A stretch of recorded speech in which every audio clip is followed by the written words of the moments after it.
What's up, guys? As you can tell, it is very cold where I am, and the snow has came down. I have to go look at a storage unit that we just secured. It's climate controlled, and next year I think I'll be operating out of a storage unit for a year. I want to see how that goes and see how that looks until I build a shop, being able to drive to my service area from our 29 acres that we're going to be on. I kind of want to see how that looks, how that works. It is climate controlled, so it should be good, but that's not the main topic of the video today. The main topic of the video today is the most common mistakes people make in their lawn care business when they're just starting or they're already going. And I've talked to a lot of guys that got me going, got me starting, and I've come up with a list to make a video for you guys so it can help you guys. It's been people that's been in the business a long time, people that convinced me to get started even though I already had a pressure washing company at the time. Now, a lot of these common mistakes have come from people that started solo, just like everybody does, and they've either scaled or they've stayed solo. They've either raised their prices or they've hired out. So this is coming from experience, as well as what I've seen starting out and things that maybe I would have done a little differently if I started, in the next season. We're gonna let the truck warm up while we discuss a couple before we take off. Now, the first thing is start small. A lot of blue collar guys, their first thing that they wanna do is think about equipment, okay? That's the first thing.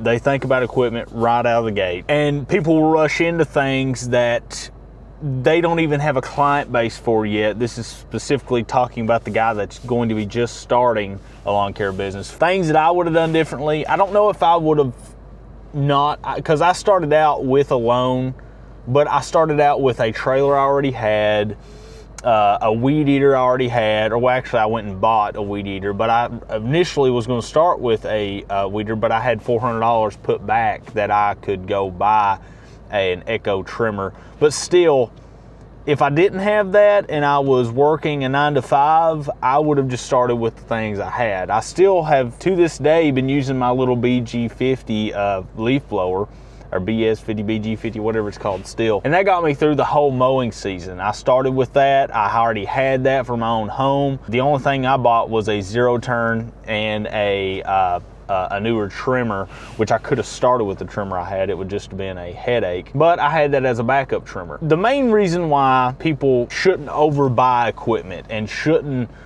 be constantly looking to continually overbuy equipment. And a lot of people even go buy brand new trucks thinking they're going to impress clients by their equipment. But I'm going to tell you here first thing, most of my clients could give they could give a care less if I was in a new truck like I already had, or if I had a new mower like I went and got. They could have cared less if I showed up on a pony mower. I'm just saying, talking to my customers throughout the season, a lot of them are like, I'm like, sorry man, it was a little wet, there was a little skid mark, we slid down this little bank side. And he'll look at, this particular customer looked at me and he's like, man, I don't care. As long as the grass gets mowed every week, he's like, I could care less. And I was like, oh, I see now, I see. And funny enough, most good customers are like that. They're not gonna care if here and there, if it's a little wet, you make a little skid mark, or you're riding on a brand new zero turn, you have a brand new truck that looks good. Now, you will get compliments on it, because I've got people that actually wanted to buy my truck, but I already had it. I bought it with 14,000 miles. It's pretty new. It's a unique color. It went with the color scheme of my business, but I didn't buy this for the business. I already had this truck. You see what I'm saying? So I didn't buy this for this, but I already had it. The most important thing is not equipment starting out. I'll say it here first. I will die on this hill. The most important thing starting out is using what you have and or buying used starting out. And the most important thing is getting customers. That's the most important thing.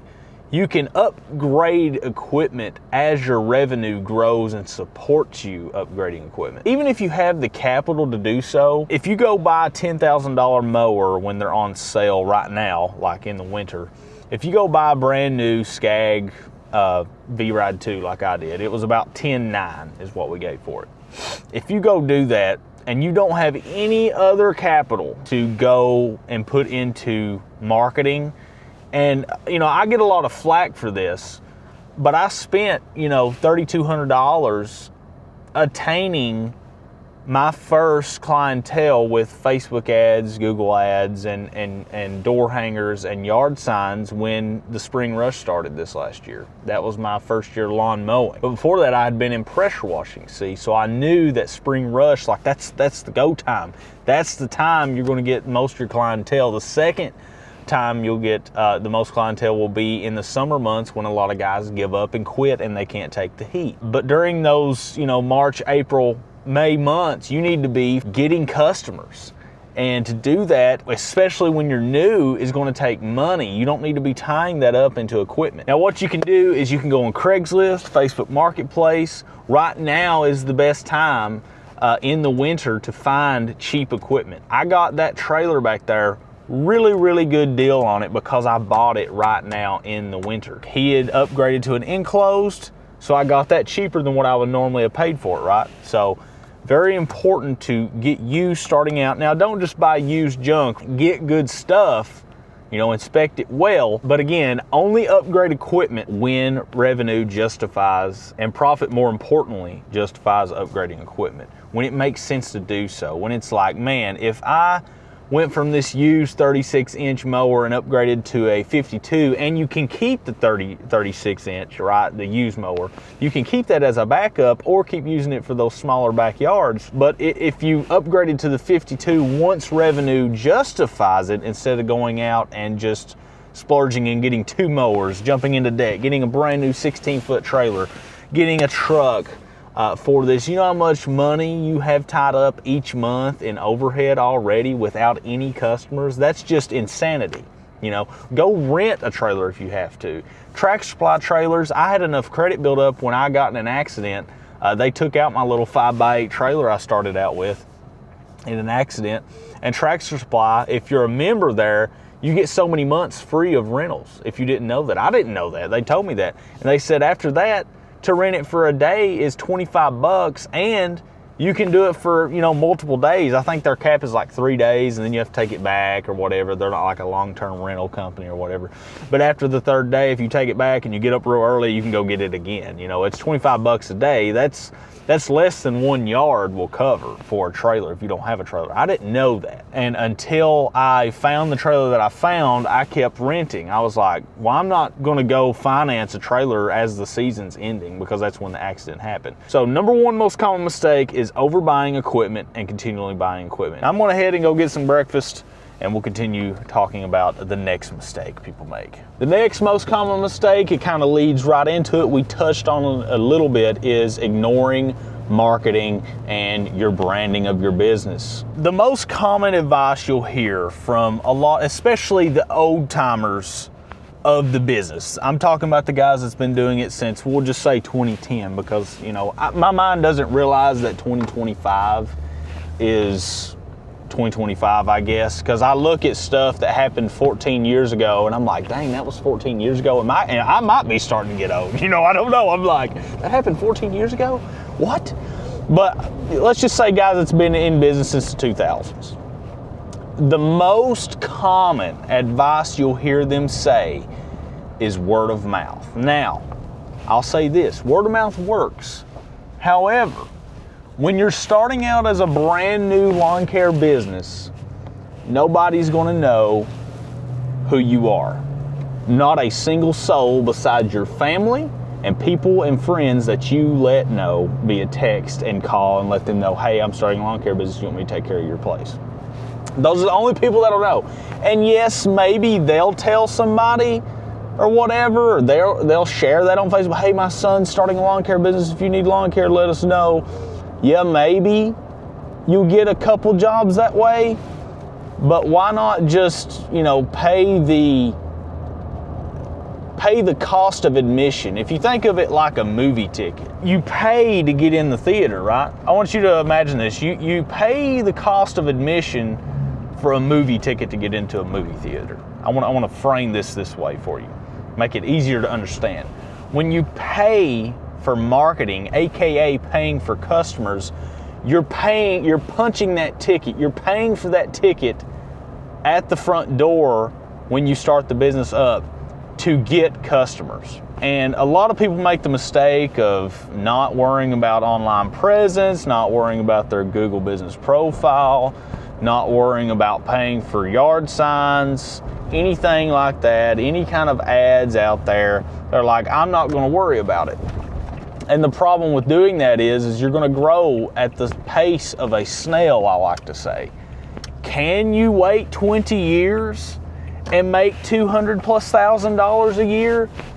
Yeah, you can do that. But why not utilize the tools and pay the cost of admission up front to get there by year 2 or 3, maybe even 4, depending on your hustle and how fast you want to get loaded up with work. A lot of people look at it as they're losing the money they pay for marketing, but it's not that. You're paying that cost of admission, but you're going to make that money right back. You see what I'm saying? When I got up to, we'll just say 15 customers, that was about, what was it? I did a video on it on the channel. It's like $4,200 a month with just that many clients. I mean, I think gas cost was like around $600 total between this 13-gallon-a-minute truck and gas for the mower and weed eater and stuff. So it's not that bad. All right, I'm gonna run in here and get some breakfast, and we'll touch on this a little bit more maybe, and then we'll move forward. I've done some keyword research, so I'm gonna give you numbers for Christmas light installation right now, what I'll be doing until the December 15th of this month. Right now it's December 2nd. So I want to tell you how many searches in just the last 2 weeks in my area there were on Google for Christmas light installation service near me, or Christmas light installation service in my area, you know, city, state. There were over 510,000 searches in my area for Christmas light installation services.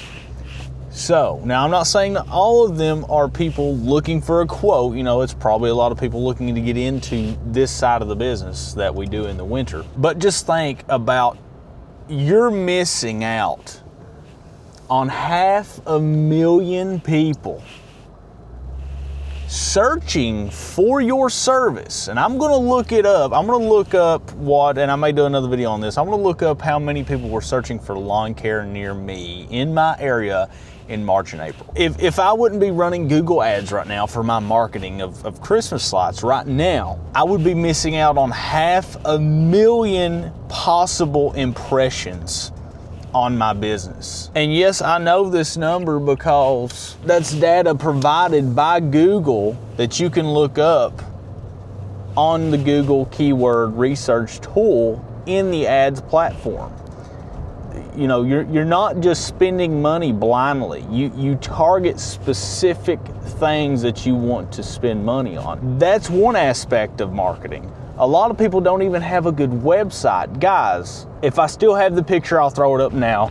This is a guy in my area that popped up about, 2 years after I had started my pressure washing business. You can tell he made it by himself. It's literally just pictures and a paragraph of what it is. It looks like a 5-year-old put it together, and I truly believe a 5-year-old could put that together. If you got started right now, the very first thing I would spend money on is a good website. I would hire that out, get it built out, and get it started so it has time to rank in Google searches that you can do for free. You don't even have to pay for this.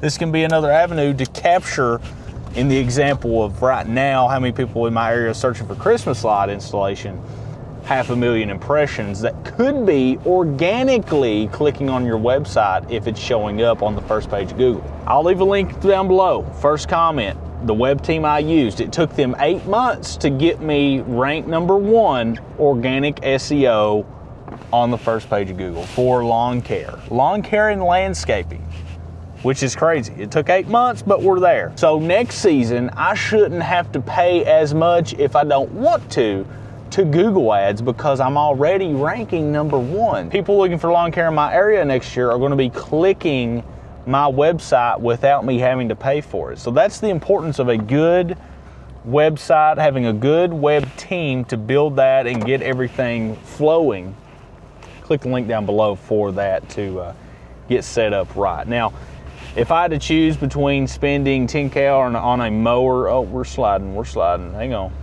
If I had to choose between spending money up front on equipment and marketing, I would choose marketing every time. I would choose marketing every time. I'm not about waiting 10 to 20 years to make 200,000. I'm not about that, sorry. Am I being impatient? Maybe. Sorry, I'm not doing it. I'm ranking number 1 now in my area for lawn care and landscaping. You can rent equipment. You can rent, say I get a landscaping job and I need a ditch witch or a dingo, or maybe I need a skid steer.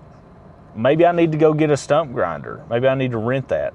You know, maybe there's a stump somebody wants me to remove. I don't have to go spend $25,000 to get that equipment. You see, I could go rent that and it would be perfectly fine to do that until you get enough leads and jobs demanding that service from you constantly.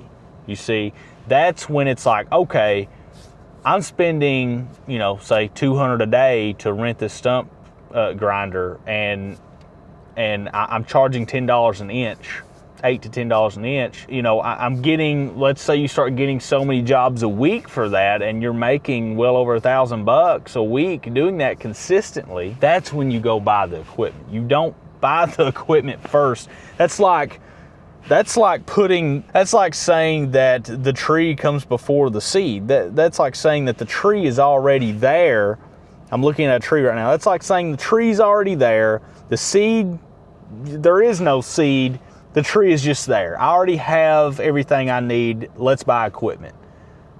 Let's think about this. Let's think about the lawn care business as a seed. When you're first starting, you're planting the seed. You dig the little hole, you plant the seed, you cover it up. Every time you water it, think about watering as marketing. Think about watering as brand presence. Think about watering that seed to make it grow and prosper. Think about the tree as it's growing. It could be employees, it can be equipment, it can be systems. When you're marketing, that's the water to the seed to get the business to grow into the tree. A lot of guys will say, and they'll die by the sword, word of mouth, word of mouth, word of mouth. That's only a tiny, tiny aspect, a little block down here in your jug of water. That's like not even a gallon of water in your 5-gallon jug. You know what I'm saying?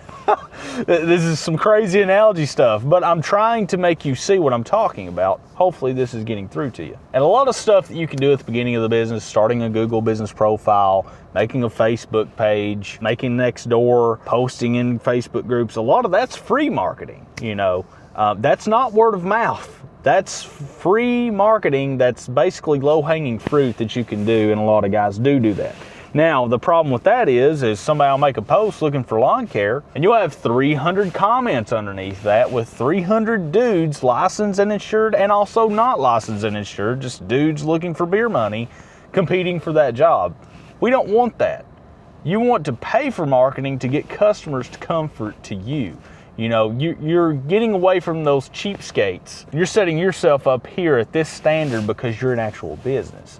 So marketing comes first. After you get the idea, the seed, remember, marketing comes first. You got to water the seed. Then you can sprout out and get more equipment as time goes on. That's enough rambling on marketing. Let's jump into the next common mistake. The next mistake is a big one. It's underpricing your service, underpricing things. A lot of guys will start out and they'll offer to do stuff for $20, $30, and their justification for doing that is, well, I only make $25 at my day job. So if I charge $20 for a yard that takes me 15 minutes, I'm making money. When in reality, they're not.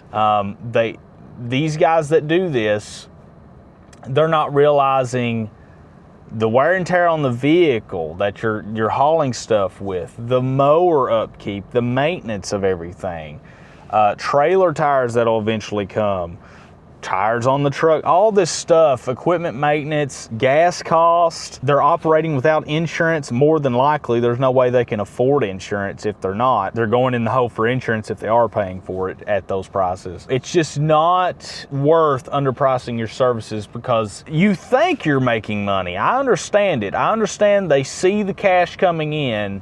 They're not thinking about all the stuff of swapping the card at the pump or doing all this stuff, and then they, after a month, they look and they're like, man, why don't I have no money? Man, all these cheap customers, they won't pay nothing, all this stuff, and then they start blaming this, that, and the other, when at the end of the day, it's not the customer's fault. You set the pricing. It's your fault for offering the pricing that you do to the customer. It's not at the fault of the customer, it's at the fault of you. And this is going to be the main reason a lot of guys exit in summer months. I got a ton of calls in summer. I had a ton of people saying he just quit showing up. He serviced 3 other people in this area, and then I'll tell them my price, and they're like, oh, he was charging like $30, and it'll be like an acre. And I'm like, well, we're at 100 minimum for an acre. Next year it's going to be 140. Like, it's just you doing that, getting the job over people because you think you're cheaper. But eventually you get out of the game because of it, because you get demoralized. You realize you have such slim margins to operate off of that you can't do it no longer, so you just quit showing up, or a lot of people do. And then they call somebody that's actually trying to grow a business and doing it the right way, and they're just blown away by the price. They're like, oh, what? You're not only sabotaging your own market doing this, you're not going to make any money, and it's setting unrealistic expectations for everybody. You cannot underprice your services, even in lawn care. You can't do it. I recommend people aim for $200 an hour. That's going forward, that's my thing. It's either in between $150 to $200 an hour, a man hour. And I know I'm going to get a lot of flack for that. It needs to be $150 to $200 per man hour. And it's going to blow my mind that people are going to be arguing against me for saying that when I'm advocating for people paying more for yours and my services. I know it's going to happen, but that's what people should charge. Now, the next major mistake and most common mistake people make is they start without insurance and they never get insurance. They never get licensed. They're just guys that, keep their job and they think that, oh, they're just making side money. But I'm going to tell you, when you break that customer's window, when you back into something, when you hit something with your trailer, when you fling a rock and it hits a kid in the eyeball and it causes him partial blindness in one eye or complete blindness in one eye, and they sue you for any of this, you're going to be in for a hurting. If you have a job and you're mowing on the side, they're going to garnish your wages at your job. You need to have at least bare minimum $1 million in general liability, bare minimum. Probably $2 million would be better. A lot of homes that I target are higher value homes, above $1 million homes, which you're not going to destroy a home. Surely, I would hope not. Somehow, some way, somebody could, burn a house down, I'm sure, getting too close with the mower. Maybe it catches on fire, you have to hop off. Maybe it starts burning the house. I don't know. Just to have that in case any one of those things happens is worth having. You need to be licensed and insured. You either need to be licensed as a sole prop, which I don't recommend, or you need to be a solo member, a single member LLC rather, to protect your personal assets, okay? And you need to have insurance like we said. This is one of my favorites, okay? This is one of my absolute favorite mistakes. People that offer family discounts and or do family work for free. Now, I get it. They're family, you don't want to step on their toes maybe. But me, when my family asks me to do Christmas lights, because that's what I do in the winter, even if they ask me to mow or anything like that, it would be the same way. There's no discounted rates. There's no freebies to build a portfolio. No, they pay the same price as any other customer. And the funny thing is that same family member will be like, gosh, but we're family. Don't you do a family discount? It's like, no. if they want to see you succeed and they want to wish you well, they'll be willing to pay the full price because that's what you need to stay profitable. You're not out here just doing it out of the kindness of your heart, right? Like, you start a business to make money, maybe even replace your full-time job if you have a full-time job, right? Like, you're not out here just to do free work for family members, to offer discounts for family members just because they're family. Even if it was my own father or mother, it'd be the same way. There's no difference, man. Family doesn't get discounts. Friends and family, friends especially, don't give discounts, but they'll be more willing to pay you money compared to your family. I'll just say that, just from experience. And now the last mistake I'll touch on is poor communication. One of the biggest things I noticed this year, and what I've done with previous years in pressure washing with Mark Kate, the CRM, this year I went with Jobber. Next year I might go with a different one. I don't know. I'm debating it. I'm not going to mention it. I've been seeing a lot of improvements to it, and I may go back to it. It looks really, really good. With Jobber, you can let them know that, like, you can select on the way, and you can do like a transit time, 5, 10, 15, 45 minutes, an hour, letting them know. It'll send a text to their phone letting them know that you're on your way in X amount of time.